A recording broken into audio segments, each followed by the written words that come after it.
1.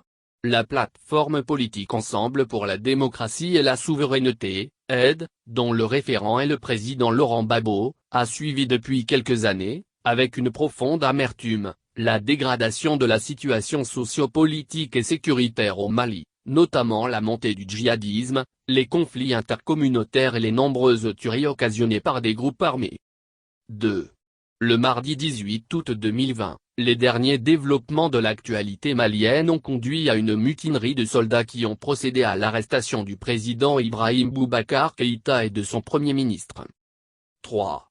AIDE demande aux nouvelles autorités maliennes de libérer le président Ibrahim Boubacar Keïta, le premier ministre Boubou Cissé et tous les officiels, civils et militaires, afin de leur permettre de regagner leurs familles respectives en toute sécurité.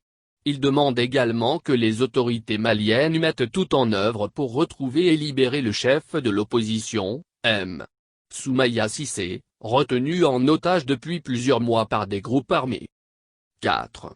Au regard du contexte difficile que vit le peuple malien, AIDE marque son étonnement que la CEDEAO, au lieu de privilégier le dialogue et la discussion pour la résolution des problèmes, préfère des mesures d'embargo pour priver les populations maliennes du nécessaire vital. 5. AIDE, qui se souvient que le peuple de Côte d'Ivoire a gravement souffert de ces mesures d'embargo qui s'étaient même étendues jusqu'aux médicaments en 2010-2011, faisant ainsi des centaines de morts, ne peut suivre la CEDEAO dans cette voie qui consiste à asphyxier le peuple frère du Mali en pleine période de la pandémie de la maladie à coronavirus. 6.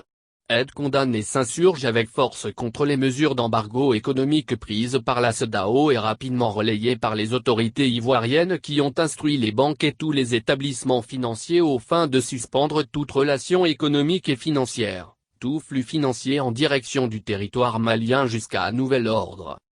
7.